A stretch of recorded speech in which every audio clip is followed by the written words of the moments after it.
जय श्री कृष्ण। इस वीडियो में आप वैशाख मास महात्म का 8वां और 9वें अध्याय का पाठ आप सुनेंगे। 8वां अध्याय। तदंतर मैथिल ने कहा, हे ब्राह्मण, जल दान न करने से इक्ष्वाकु वंशधर राजा का 3 जन्म चातक होना, मेरे घर में ग्रह गोदी बनना ठीक ही हुआ, क्योंकि साधु महात्माओं की सेवा न करने से गिद्ध की योनि पाई। लेकिन आपने जो कहा कि उसे 7 जन्म तक कुत्ते की योनि मिली, ये बात मुझे बहुत अनुचित प्रतीत होती है। उसे बिना कारण कुत्ते की योनि क्यों मिली? हे विप्रवर, आप मेरे संशय को दूर कीजिए। राजा के प्रश्नों को सुनकर महायशस्वी श्रुतदेव धन्य धन्य कहकर कहने लगे, हे राजन, जो तुमने पूछा है मैं उसका समाधान कहता हूँ। यही बात कैलाश के शिखर पर शिव जी ने पार्वती जी से कही थी। सब लोगों की रचना करके उनकी 2 प्रकार की स्थिति बनाई, जल सेवा, अन्न सेवा और औषधि सेवा। ये तीनों ऐहिक इस लोक की स्थिति के हेतु हैं। साधु सेवा, विष्णु सेवा और धर्म सेवा ये तीनों परलोक की स्थिति के हेतु हैं। ऐहिक हेतुओं का कहना तत्काल धन संपत्ति देता है, अप्रिय बातें कहना भी दुख का हेतु होता है। यहाँ एक पुराना इतिहास का वर्णन करते हैं जो ऐसा पापनाशक और अद्भुत है जिसके सुनने से रोमांच हो जाता है। यज्ञ दीक्षा में उपगत दक्ष प्रजापति एक समय महादेव जी को बुलाने कैलाश पर गए। उन्हें देखकर, उन्हीं की भलाई सोचकर महादेव जी ने उठकर आदर नहीं किया। शिव जी ने सोचा, मैं संपूर्ण देवताओं का गुरु हूँ। स्वामी सेवक के आने पर पति स्त्री के लिए, गुरु शिष्य के लिए नहीं उठते। जो स्वामी स्वयं भृत्या आदि के लिए उठते हैं उनकी आयु, धन और यश तत्काल नष्ट हो जाता है। इसलिए मुझे उठना उचित नहीं। ये मेरा प्यारा ससुर है। ऐसा विचार करके दक्ष प्रजापति की भलाई सोचकर महादेव जी आसन से नहीं उठे। तब महादेव जी द्वारा उठकर आदर न किए जाने के कारण दक्ष प्रजापति को बड़ा क्रोध आया और अनेक प्रकार से महादेव जी के आगे ही निंदा करने लगे। ऐसा अहंकारी जिसका धन केवल एक बूढ़ा बैल कपाल की हड्डी धारण करते हैं, शमशान में घर है, सर्पों के आभूषण धारण कर रखे हैं और संग में रात दिन भूत प्रेत पिशाच ऐसे ऐसे दुर्जन रहते हैं। दुरात्मा नारद के बताने से मैंने अपनी कन्या सती का विवाह इसके साथ कर दिया। यह भी अलग धर्म वाली हो गई है। मैं इसे कभी नहीं सह सकता। मेरी पुत्री से भी मुझे कुछ प्रयोजन नहीं। ऐसे विमूढ़ आत्मा दक्ष ने सती और शंकर को निमंत्रण नहीं दिया और अनेक प्रकार के कुवाक्य कहकर चला गया।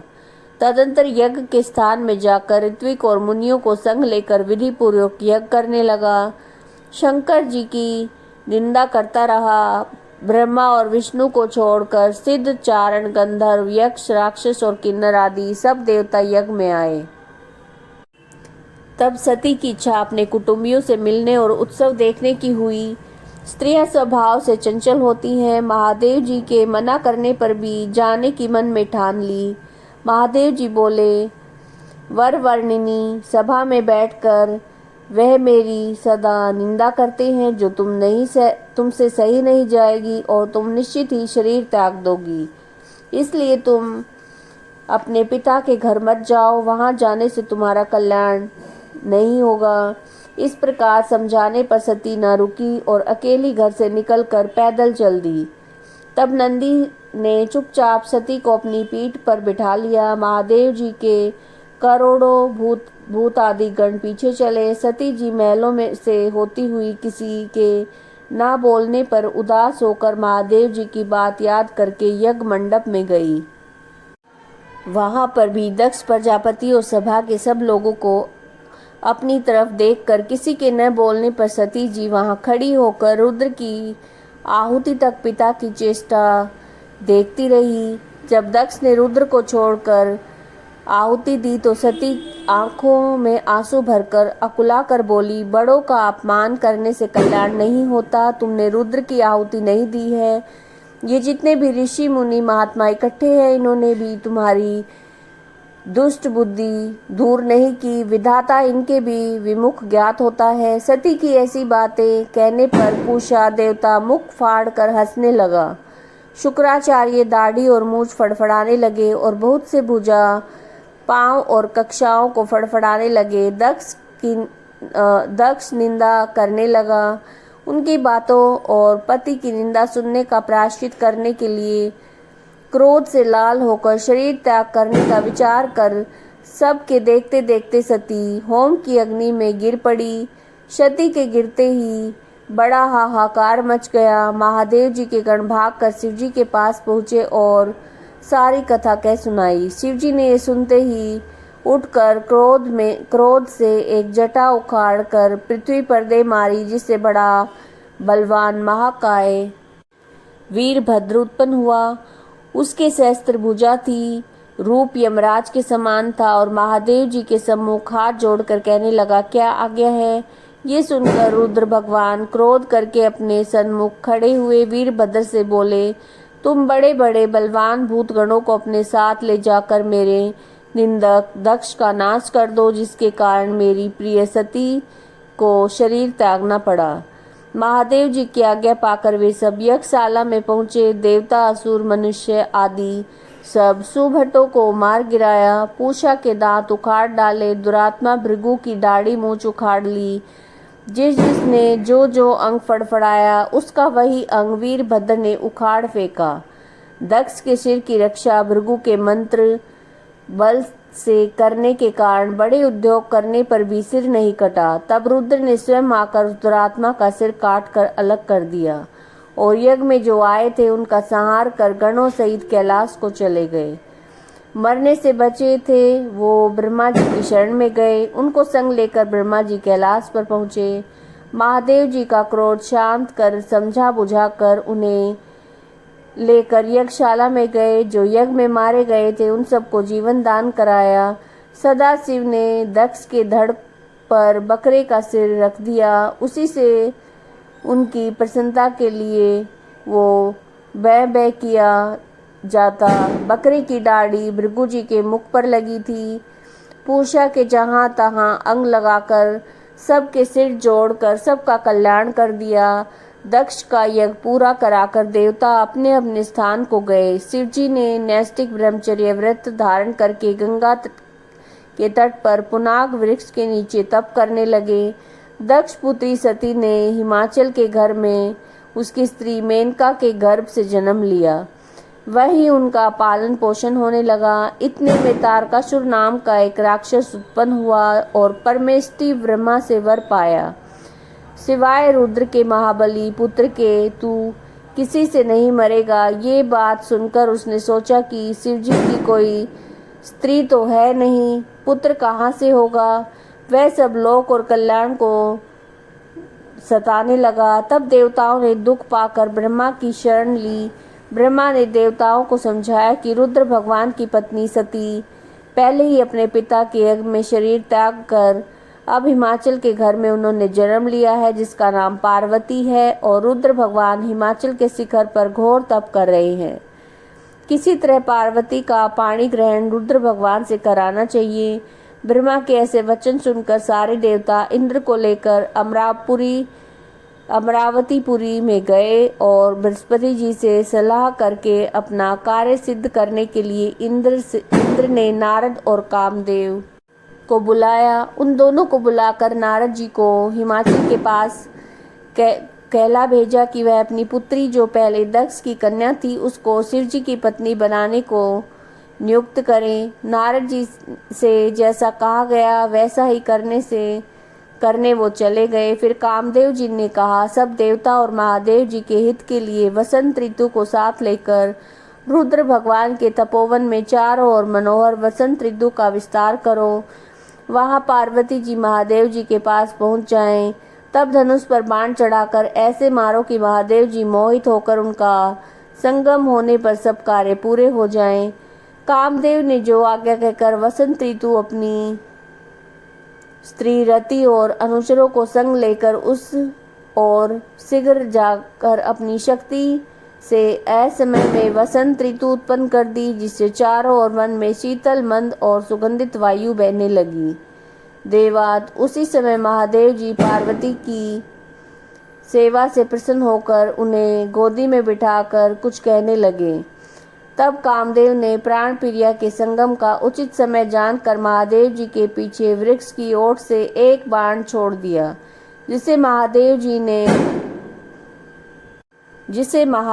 ने मन चंचल होने से चित्त में व्याकुल होकर इधर उधर देखा तो कामदेव दिखाई पड़ा। क्रोध से अपने मस्तक के तीसरे नेत्र को खोलकर पार्वती को दूर करके ऐसे तीक्ष्ण अग्नि प्रकट की कि सब और संसार भयभीत हो गया। उस अग्नि से धनुष बाण सहित कामदेव भस्म हो गया। देवता अपने कार्य की सिद्धि समझकर वसंत और रति भयभीत होकर भाग गए। पार्वती डर के मारे आंख बंद करके दूर हट गई। महादेव जी भी अंतर्ध्यान हो गए। हित की इच्छा करने वाले देवताओं को कुछ फल की सिद्धि नहीं हुई और उल्टा अनर्थ हो गया। जो कोई साधुओं के संग दुष्टता करते हैं, उनका कहना ही क्या है।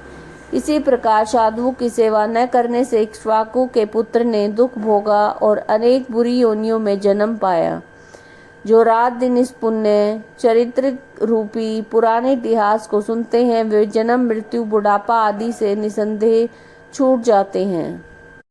ये आप 8वां अध्याय सुन रहे थे और अब 9वें अध्याय का पाठ सुनेंगे। मैथिल ने पूछा, हे ब्राह्मण, कामदेव के जल जाने के बाद उसकी उत्पत्ति किस प्रकार हुई। शुद्धदेव स्वामी कार्तिक के जन्म की कथा कहने लगे, जिसके सुनने से पाप नष्ट हो जाते हैं, यश व पुत्र मिलते हैं और सब रोगों का नाश हो जाता है। जब महादेव जी ने कामदेव को भस्म कर दिया, तब उसकी स्त्री रति मूर्छित हो गई और फिर चेत होने पर अनेक प्रकार से विलाप करके शरीर त्याग करने लगी और अंतिम क्रिया करने के लिए वसंत को बुलाया। वसंत ने आकर रति को समझाया कि आत्मघात करना धर्म का हेतु नहीं है, लेकिन रति के न मानने पर वसंत ने नदी के तट पर चिता बनाई और रति गंगा में स्नान कर संपूर्ण क्रियाक्रम से निश्चित होकर सब इंद्रियों को रोक कर मन को आत्मा में लीन करके चिता पर चढ़ने को उद्यत हुई तो आकाशवाणी हुई, हे कल्याणी, हे पति में अत्यंत प्रेम रखने वाली, तू चिता में प्रवेश मत कर। तेरा पति महादेव जी के प्रसाद से तथा यदुवंशी कृष्ण भगवान से पुनः पैदा होगा। ऐसे क्रम से 2 जन्म होंगे, तब दूसरे जन्म में श्री कृष्ण से रुक्मणी के गर्भ से तेरा पति होगा, उसका नाम प्रद्युम्न होगा। तू ब्रह्मा के श्राप से शंकर के घर में निवास करेगी और वही प्रद्युम्न नाम के तेरे पति से तेरा मिलन होगा। ऐसा कहकर वो आकाशवाणी समाप्त हो गई। तब रति को वरदान देकर उसको शांत किया और कहा कि हे काम प्रिय, अब तेरा पति अनंग कहलाएगा और अंग वाले की तरह मरा हुआ भी दिखाई देगा। पूर्व कल्प में तेरा पति अति सुंदर नाम का राजा था। उस जन्म में तू उसकी पत्नी रथ शंकर कारिणी हुई थी, इसी से तेरी ये दशा हुई है। और अब तू वैशाख मास में प्रातःकाल मंदाकिनी नदी में स्नान करके मधुसूदन भगवान का पूजन कर, उसकी दिव्य कथा सुनकर अशून्यशयन नाम का व्रत आरंभ कर दिया। ऐसा करने से तेरा पति तुझे अवश्य मिल जाएगा, इसमें संदेह नहीं है। रति को ऐसा वर देकर सब देवता अपने अपने स्थान को चले गए।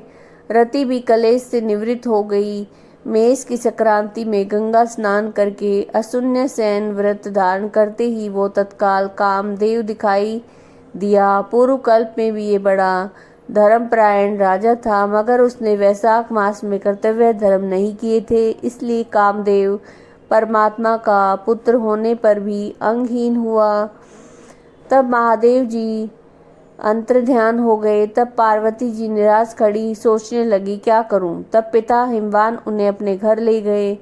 पार्वती जी शंकर जी के रूप और गुणों को देखकर मुग्ध होकर मन में शंकर जी को अपना पति होने की ठान कर गंगा के तट पर तप करने लगी। वे माता पिता आदि सबको के समझाने पर भी भूखी प्यासी जटाएं बढ़ाकर सहस्त्र वर्ष तक महालिंग का पूजन करती रही।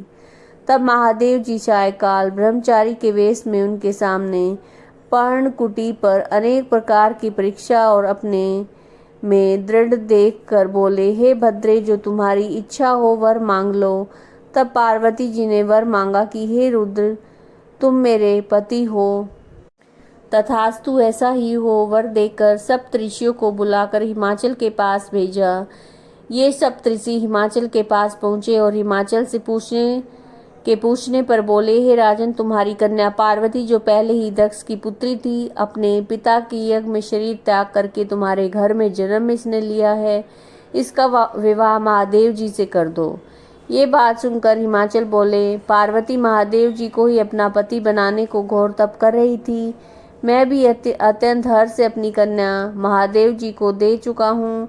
अब आप वहाँ पधारो जहाँ महादेव जी हैं। हिमाचल का उत्तर लेकर सप्तऋषि महादेव जी के पास जाकर विवाह निश्चित कर चले गए। तब तो लक्ष्मी आदि सारी देवियां, विष्णु आदि सब देवता बाराती बनकर चले। महादेव जी सब देवता, मुनि, 6 माता आदि को तथा भूतगणों को साथ लेकर बैल पर चढ़ कर चले। उनके आगे शंख, मृदंग आदि अनेक बाजे बजने लगे। वेद की ऋचा के पाठ होते हुए हिमाचल की पुरी में पहुँचे। तब शुभ लगन में शिव पार्वती का विवाह संपन्न हो गया, जिसे त्रिलोकी में आनंद छा गया। इस महोत्सव के पूर्ण होने पर शंकर जी पार्वती जी के संग स्वच्छंदता से हिमाचल के शिखर पर सहस्त्र दिव्य वर्ष तक रमण करते रहे। महादेव जी द्वारा पार्वती जी के साथ नित्य प्रति रमण करने पर भी गर्भ स्थिति न हुई तो देवताओं को घोर चिंता हुई कि हमारे कार्य की सिद्धि कठिन है। तब खूब विचार कर अग्नि को बुलाकर उसका अत्यंत सम्मान करके जहाँ महादेव जी रमण कर रहे थे भेजा और कहा कि महादेव रमण कर चुके हैं, तब तू प्रकट होकर उनके सम्मुख चले जाना, जिससे वो पुनः रमण न करे, क्योंकि तुझे देखकर पार्वती लज्जा के मारे वहां से हट जाएगी। तब तू शिष्य होकर कामारी शिवजी से प्रसन्न कर बहुत सा समय लगा देना। बहुत काल व्यतीत होने पर पार्वती जी के गर्भ से स्वामी कार्तिक का जन्म होगा। अग्नि देवताओं से विदा होकर महादेव जी के पास गया, जिससे वस्त्रहीन पार्वती को बड़ी लज्जा उत्पन्न हुई और रमण छोड़कर अलग हट गई। तब महादेव जी को बड़ा क्रोध आया और अग्नि से बोले, हे दुर्मते, इस सकलित वीर्य को जो दुसह है तू ग्रहण कर, तेरे मुख में त्याग दूंगा। ऐसा कहकर अग्नि के मुख में वीर्य छोड़ दिया। उस प्रचंड वीर्य के उदर में प्रवेश होने से अग्नि ने दुखित होकर स्वर्गलोक में देवताओं के पास जाकर सारा वृत्तांत कहा, जिससे देवताओं को वीर्य के स्थित हो जाने से हर्ष हुआ, परंतु प्रसव कैसे होगा इसका दुख हुआ। अग्नि के उदर में महादेव जी का तेजो में वीर्य बढ़ने लगा। 10 महीने हो गए, प्रसव का कोई उपाय न हुआ। तब अत्यंत दुखी होकर देवताओं को संग लेकर महायशस्विनी गंगा के पास जाकर सब स्तुति करने लगे। हे माता, तू देवताओं के निमित्त शंकर के इस तेज को धारण कर, जो अग्नि के प्रसव में बढ़ रहा है, वह स्त्री न होने से प्रसव नहीं होता, हमारी रक्षा कर। ऐसी प्रार्थना करने पर गंगा ने कहा, तथास्तु। तब देवताओं के कहने से अग्नि ने गर्भ मोचन मंत्र से गर्भ का आकर्षण कर शंकर जी के तेज को गंगा जी में छोड़ दिया। ये तेज बड़ा दीप्तिमान और लोकों में असहनीय था। कुछ मास पर्यंत गंगा जी उसे सहन न कर सकी और जल सूख गया, रक्त कलेवर दिखाई देने लगा। तब अत्यंत दुख से व्याकुल होकर अपने उदर एवं गर्भ को त्याग दिया। जो सर्पतों में गिरा वहां विदीर्ण होकर उस गर्भ के 6 भाग हो गए। तब ब्रह्मा जी को भेजी 6 कृतिकाएं और उन्होंने सरकंडों से विभिन्न शांभव तेज के 6 भागों को ग्रहण करके 6 मुख पुरुष बनाया। जिसका शरीर एक ही था उसे बहुत दृढ़ कर दिया।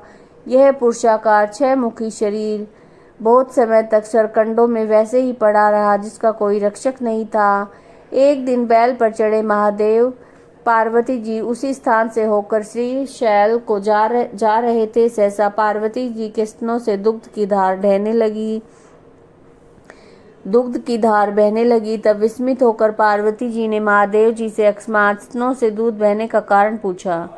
महादेव जी बोले, तुम्हारा पुत्र यहीं नीचे पड़ा है। और अपने रमण की बात और अग्नि का वहां आना, जिससे पार्वती को उसे देखकर लज्जा से मारे हट जाना, वीर्य सक्लित होने से क्रोध में आकर अग्नि के मुख में छोड़ना, गंगा के जलने से गंगा का सरकंडों में छोड़ देना और वहां उनके 6 भाग हो जाना, मातृकाओं को दृढ़ कर देने का वृतांत सुनाया। फिर कहा, उसकी आकृति पुरुष की सी हो गई है, उसी को देखकर तुम्हारे स्तनों से दूध टपकने लगा है। इसका पराक्रम विष्णु के समान होगा, तुम इसका पालन पोषण करो, यही तुम्हारा औरस पुत्र है, इसे उठाकर ले चलो। महादेव जी की बात सुनकर पार्वती जी बालक को गोदी में बिठाकर दुग्ध पान कराने लगी। पुत्र स्नेह में तत्पर होकर महादेव जी के साथ कैलाश को आ गई और पुत्र का पालन कर अत्यंत संतुष्ट हुई। हे राजन, ये कुमार के जन्म की कथा मैंने तुम्हारे सामने कही। इसके नित्य प्रति सुनने से उनके पुत्र पौत्र आदि की वृद्धि होती है। इसलिए वैशाख मास में धर्म करने से स्त्रियों को विधवा योग मिट जाता है, अत्यंत पुण्य होता है। इसी के प्रभाव से अनंग कामदेव भी सांग हो गए। जो लोग इस मास में बिना स्नान दान किए बिता देते हैं, उन्हें बहुत से धर्म करने पर भी अनेक दुख भोगने पड़ते हैं। इसलिए यही एक मास संपूर्ण धर्मों के करने के लिए हितकारी है। ये आप वैशाख मास महात्म का 8वां और 9वां अध्याय सुन रहे थे। अगर वीडियोस पसंद आ रहे हैं तो लाइक कीजिएगा, शेयर कीजिएगा, चैनल को सब्सक्राइब कीजिएगा। जय श्री कृष्ण।